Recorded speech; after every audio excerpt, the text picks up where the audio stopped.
Tim gabungan Polda Kalimantan Tengah kembali mengamankan seorang pria berinisial R. Diduga terlibat penyerangan terhadap personal Satres Narkoba Polres Katingan saat operasi penggerebekan di Desa Tumbang Kalame. Pelaku ditangkap di sebuah rumah tanpa perlawanan dengan barang bukti sebilah parang. Sebelumnya, polisi menangkap pelaku A di atas sebuah perahu bersama istrinya di Desa Tumbang Parie, Katingan. Kini sudah 2 terduga pelaku diamankan. Petugas masih mengejar pelaku lain yang menyebabkan 3 anggota polisi gugur, yaitu Aibda Yudi Perdana Putra, Bribda Nopandri Ramadana, dan Aibda Sumarianto. Dalam pelaksanaan tugas membasmi narkoba, beliau menjadi korban, salah satu korban dari bandar narkoba. Ya, kami berharap semoga beliau diterima sisi Allah Subhanahu wa Ta'ala. Sebelumnya, insiden berdarah terjadi pada Kamis 2 Juli saat tim Satres Narkoba Polres Katingan melakukan operasi penangkapan pengedar narkoba bio residivis kasus narkotika.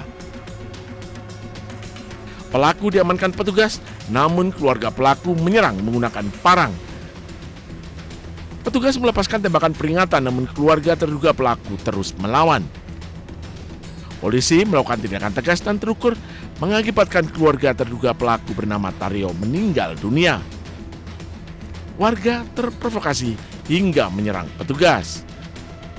Anggota Satres Narkoba menyelamatkan diri menyeberangi sungai, namun massa menembakkan senjata api rakitan ke arah petugas. Dari Palangkaraya, Kalimantan Tengah, Ade Sata, iNews melaporkan.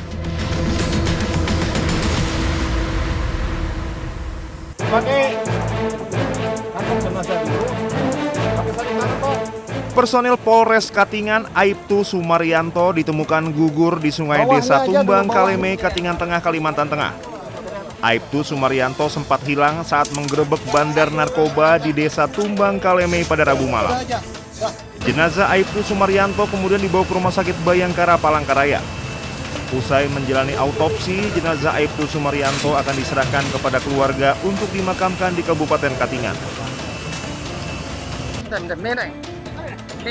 Sebelumnya pada Sabtu sore, tim SAR gabungan juga menemukan jenazah Bribda Nopandri Ramadana di aliran sungai Katingan, tepatnya di Desa Tumbang Lahang.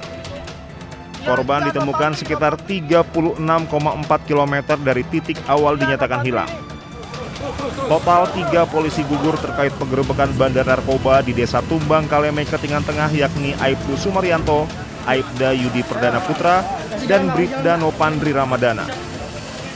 Saya sudah turunkan tim dari Polda untuk backup untuk mengungkap perkara yang ada di sana.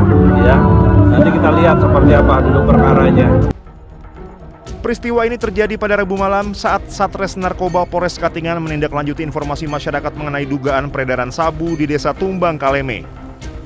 Hasil penyelidikan mengarah kepada seorang target operasi berinisial Bio yang diketahui merupakan residivis kasus narkotika. Selanjutnya, sebanyak 12 personil diterjunkan dalam operasi tersebut. Setibanya di lokasi, tim dibagi menjadi 2 kelompok dengan titik pertama melakukan penindakan di rumah target, sedangkan tim kedua bersiaga di lokasi lain sebagai unsur pendukung.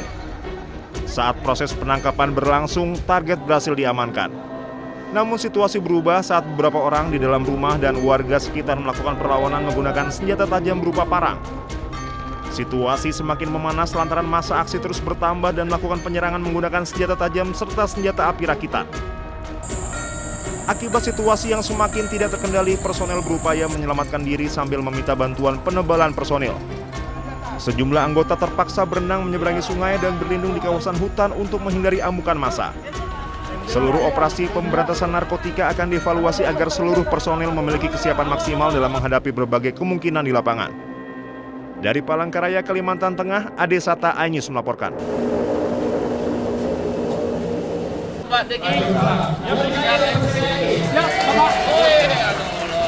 Oleh Penasehat Khusus Presiden RI Bidang Ketenagakerjaan dan Kesejahteraan Buruh, Said Iqbal menemui sejumlah buruh di kawasan Marunda, Cilincing, Jakarta Utara.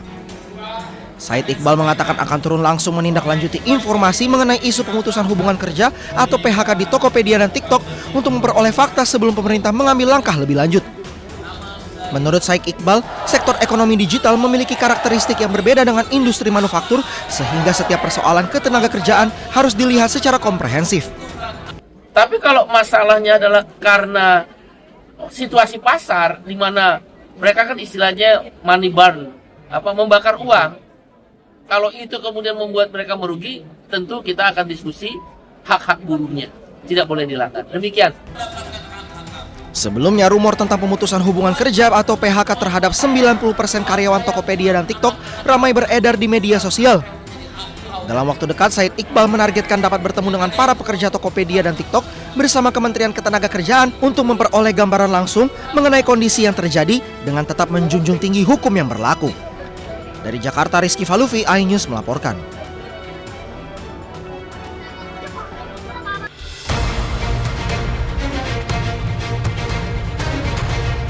Bak kotak Pandora yang terbuka, tersangka korupsi MBG bertambah lagi. Kejaksaan Agung kali ini menetapkan Lalu Muhammad Iwan sebagai tersangka ke-7 dalam pusaran korupsi MBG. Kejagung menyebut Sekretaris Deputi Bidang Promosi dan Kerjasama Badan Gizi Nasional ini terlibat korupsi penjualan ompreng atau food tray. Modusnya, perwira polisi aktif berpangkat Brigadir Jenderal itu mencari calon mitra untuk mendirikan dapur MBG. Syaratnya, mereka wajib membeli ompreng kepada perusahaan PT SGI. Belakangan terungkap PT SGI ternyata perusahaan yang sengaja ia dirikan. Jadi perannya adalah pada tahun 2025, saudara LM ini meminta saksi YCS dan RD mendirikan suatu perusahaan ya, dengan tujuan sarana untuk melakukan penjualan alat berupa food tray kepada calon mitra SPBG dengan harga yang sudah ditentukan oleh tersangka LMI ya.